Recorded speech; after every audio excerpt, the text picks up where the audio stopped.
Vous avez choisi la chaîne des valeurs pour vous informer.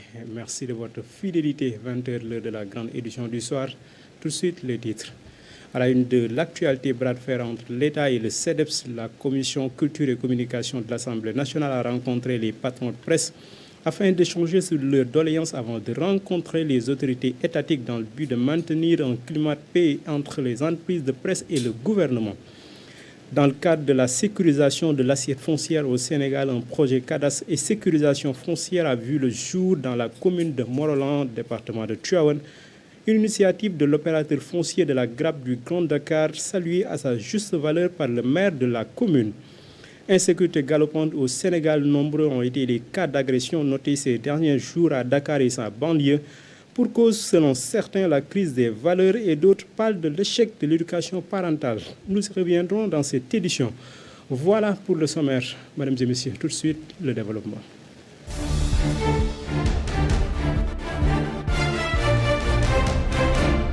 Bonsoir, mesdames et messieurs. Démarrons l'actualité avec l'ancienne Premier ministre Aminata Touré qui a été nommée haut représentant du président de la République par le chef de l'État Bassirou Diomaye Faye. Aminata Touré est, après la magistrate Mme Mama Dior Boye, la seule femme à avoir dirigé le gouvernement sénégalais. Ancienne présidente du Conseil économique, social et environnemental, cette ancienne ministre de la Justice a été fonctionnaire des Nations Unies avant d'exercer des fonctions ministérielles. Elle rejoint la coalition Diomaye Président qui a fait élire l'actuel chef de l'État le 24 mars dernier après avoir quitté le groupe Benno Bokk Yakaar de l'Assemblée nationale. Auparavant, Macky Sall l'avait nommée envoyée spéciale du président de la République. Elle était membre de l'APR, le parti de l'ex-président de la République. Je vous l'annonce en titre, la commission culture et communication de l'Assemblée nationale a accueilli le CEDEPS pour les écouter et échanger sur la situation tendue entre les médias et les autorités. Des problèmes qui ont suscité la mobilisation de la dite commission afin de porter le combat pour trouver des solutions. L'honorable député Mansour Kébé dit avoir écouté les doléances du CEDEPS et compte mener des démarches auprès des autorités, de l'autorité tutelle, notamment le ministre de la Communication. Mohamedou Mansour Kébé, que je vous propose d'écouter, il est au micro de Alioune Seck et Pape Alassane Diop. Recevoir ñi nga xam ne ñoom ñooy la presse sénégalaise di les entreprises de la presse ak waa CORED pour ñu waxtaan sur la situation actuelle yi nga xam ni moom la ñuy vivre depuis presque 3 semaines. Waxtaan bi nag recevoir nañ leen fii au niveau de l'Assemblée nationale waxtaan nañu bu baax. On a pointé les doigts ci tous les problèmes yi nga xam ne moo nekk ci secteur de la presse am na luñ ci waxtaane am na luñ ci tënk et incha allah suñ fi jógee tey dinañu dox suñu tànk en tant que parlementaire pour waxtaan avec les autorités de l'État, particulièrement avec le ministre de la Communication, le ministre Alioune Sall, pour ñu xool naka la ñuy def ba ñu génn ci situation bi ñu nekk et que le Sénégal et les Sénégalais di ci seen bopp. Donc loolu moo doon objectif pour rencontre bi def nañ ko ci jàmm ak salaam waxtaan nañu ci jàmm ak salaam trouver nañu ay terrain d'entente et incha allah prochainement suñu rencontrer le ministre dinañu revenir vers la presse pour wax leen les conclusions li nga xam ne moom la ñu génnee ci rencontre boobu. Nous nous excusons pour cet élément en Wolof. Le bras de fer entre le CEDEPS et les autorités gouvernementales semble de loin connaître un dénouement. Malgré la journée sans presse décrétée par les éditeurs, la situation reste intacte et préoccupe ces derniers. Le représentant du CEDEPS, Issa Sall, se réjouit de l'accueil de la commission culture et communication qui compte jouer sa partition dans le but de maintenir un climat de paix entre les entreprises de presse et le gouvernement. Issa Sall, que je vous propose d'écouter toujours au micro de Alioune Seck et de Pape Alassane Diop. Nous avons eu des échanges qui ne sont pas toujours c'est assez difficile avec les autorités sur le plan de la fiscalité des entreprises de presse, sur le plan de l'aide à la presse ou l'appui au développement de la presse et sur le plan des contrats de publicité qui ont été annulés et que les paiements qui devaient se faire qui n'ont pas été faits. Ce sont autant de problèmes qui nous ont fait croire qu'il y a une volonté manifeste de saper l'économie des entreprises de presse. Évidemment, si c'est une impression, il faut quand même qu'au-delà de ça, qu'on puisse argumenter. Les arguments seront remis à la commission. La commission a bien voulu nous écouter. Nous leur avons exposé ces problèmes-là et nous leur avons exprimé surtout notre inquiétude. Nous sommes des chefs d'entreprise, mais dans une entreprise, il y a des employés. Et derrière les employés, il y a des familles. Donc, si l'entreprise de presse périclite, ce n'est pas uniquement le directeur de l'entreprise qui va avoir des soucis, mais aussi les familles et les employés. Donc, je pense que c'est la préoccupation de tout gouvernement de sauver l'entreprise, de sauver les emplois. Et je pense que dans ces conditions, nous pouvons comprendre que l'Assemblée nationale nous sollicite pour trouver des solutions. Nous leur avons exprimé nos préoccupations. Elles sont sérieuses et nous souhaitons que ces préoccupations soient prises en compte par le gouvernement. Dans le cadre de la sécurisation de l'assiette foncière au Sénégal, un projet de cadastre et sécurisation foncière a vu le jour dans la commune de Morolan, département de Tivaouane. Cette initiative de l'opérateur foncier de la grappe du Grand Dakar vise à renforcer la capacité du gouvernement pour la mise en œuvre d'un cadastre d'échelle nationale et d'accroître le nombre de parcelles enregistrées et formalisées dans les zones sélectionnées. Une initiative saluée à sa juste valeur par le maire de la commune de Morolan, Yves Lamine Cissé, que je vous propose d'écouter. Aujourd'hui, nous avons, avec le Procasef, lancé le projet cadastre et sécurisation foncière Procasef à Morolan.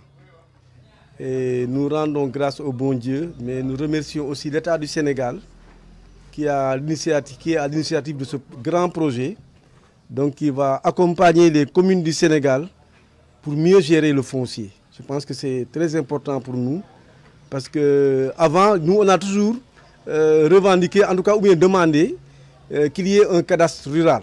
Parce que souvent, on met en place des commissions domaniales qui n'ont pas forcément la technicité nécessaire pour gérer le foncier. Mais avec le Procasef, nous pensons que les choses maintenant vont aller beaucoup mieux. Maintenant, je pense qu'on n'a plus le droit à l'erreur, parce que maintenant, on a quand même à côté de nous un projet qui va quand même nous aider à mieux gérer le foncier pour éviter certaines erreurs qui se faisaient, soit des doubles emplois, ou bien toucher le titre minier, ou bien en tout cas toucher la forêt classée. Je pense que tout ça, on espère que ça va, c'est fini, c'est dans le passé maintenant.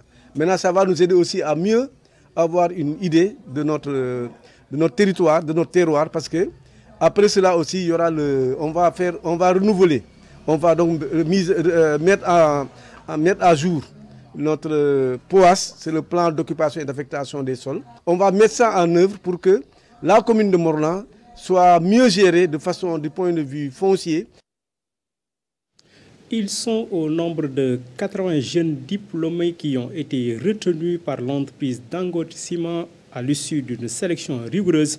Le Sénégal et le Congo ont chacun fourni 24 jeunes, tandis que le Cameroun et la Côte d'Ivoire en ont respectivement pourvu 17 et 15 de ces jeunes ingénieurs. Ce projet s'inscrit dans le cadre du programme d'insertion de stagiaires francophones. Wali Diouf, le directeur des ressources humaines de Dangote Ciment, nous en dit plus. Nous l'écoutons. C'est une initiative de groupe, une belle initiative de groupe déjà, alors qui consiste à fédérer cette force du groupe et à recruter des talents qui vont aujourd'hui assurer la pérennité et le futur de l'entreprise, donc du groupe en tant que tel. Donc le choix a été porté sur les jeunes, parce que ces jeunes justement sont porteurs d'avenir, et nous sommes allés les chercher directement à l'école, des graduate trainees. Donc ils viennent d'avoir leur diplôme, ils n'ont pas d'expérience en entreprise, et ils sont censés maintenant fouler le sol de l'entreprise avec un programme capitalisé, renforcé, donc qui va les permettre tout de suite d'être opérationnels au sein des entreprises, donc d'être les futurs leaders de cette organisation. Donc initiative de groupe, ça a été lancé déjà pour les pays anglophones, donc au niveau du Nigeria, avec un franc succès. Aujourd'hui, le Sénégal a été choisi pour héberger ce programme d'induction de 3 mois pour les pays francophones. Donc c'est une belle initiative à vraiment féliciter. Donc, mon collègue du Cameroun disait que cette initiative, il ne l'a pas vue au Cameroun. Et pareil pour le Sénégal, cette initiative est une innovation pour ce pays. Donc, prendre plusieurs pays francophones, les former, donc, 100% de l'investissement, les développer sur un programme d'induction de 3 mois, mais qui continuera pour un programme total de 18 mois, c'est une belle initiative et ça ne s'arrête pas là. Donc, ces jeunes seront coachés, mentorés, développés et demain, ils seront les futurs leaders de cette organisation. Restons toujours dans cette cérémonie où les jeunes stagiaires retenus par l'entreprise Dangote Ciment ont affiché leur satisfaction. Selon eux, cette initiative est une opportunité à saisir afin d'intégrer le monde professionnel. Ces stagiaires ont été entièrement pris en charge par l'entreprise Dangote Group au cours de leur séjour à l'usine. Voici leur réaction. Je suis très contente de participer à ce programme. Personnellement, j'ai choisi de participer au programme Dangote Trainee Programme parce qu'il me donne l'occasion et l'opportunité de vraiment effectuer en quelque sorte le projet professionnel que j'aime. Avec le Dangote Programme Trainee, j'aurai l'occasion d'intégrer le domaine que je veux.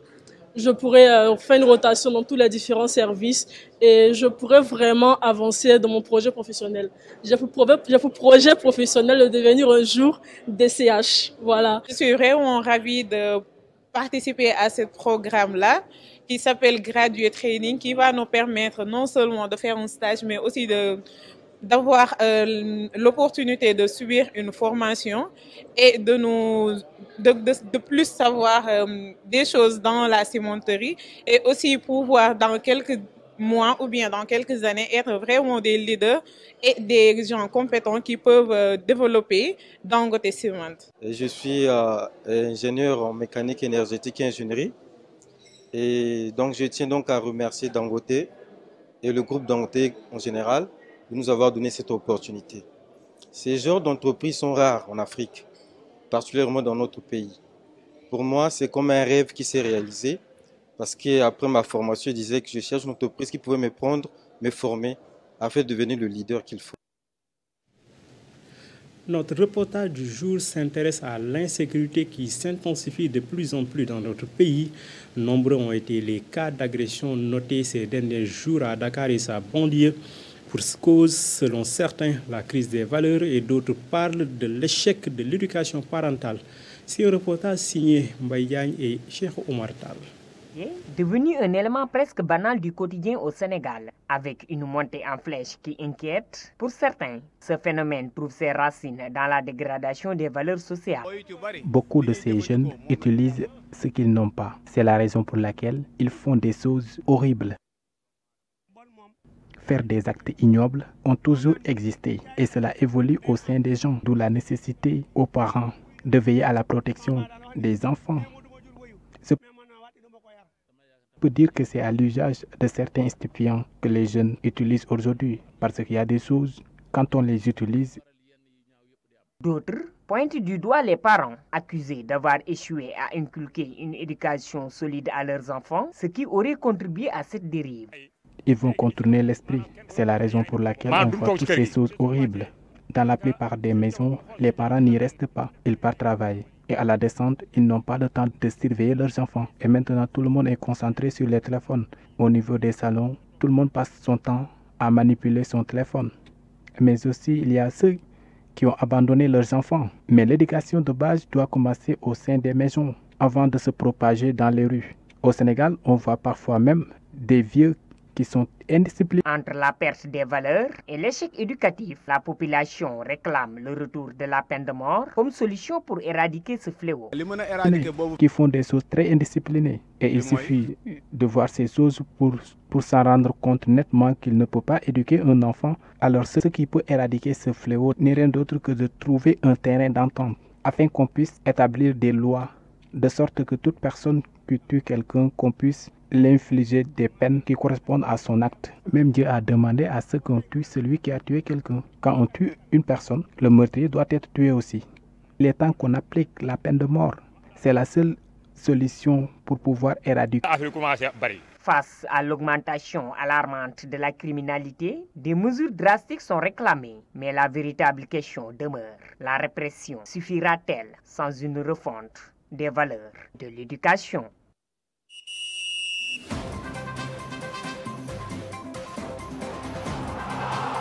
La page sportive pour boucler cette édition, la Fédération sénégalaise de football a nommé Pape Bouna Thiaw au poste de premier entraîneur adjoint de l'équipe nationale A en remplacement du Français Régis Bogart qui quitte ce rôle après plusieurs années de service. Pour rappel, sous la direction de Bogart, le Sénégal a remporté la Coupe d'Afrique des Nations 2021 au Cameroun. Cette réorganisation du staff technique de l'équipe nationale sénégalaise intervient après le départ du technicien français. Pape Bouna Thiaw a également été un international à avoir conduit les Lions à la victoire lors du championnat d'Afrique des Nations en 2023. C'est tout, mesdames et messieurs, pour cette édition que j'avais le plaisir de vous présenter. Merci de continuer à suivre les programmes de la chaîne des valeurs et très bonne fin de soirée à tous et à tous.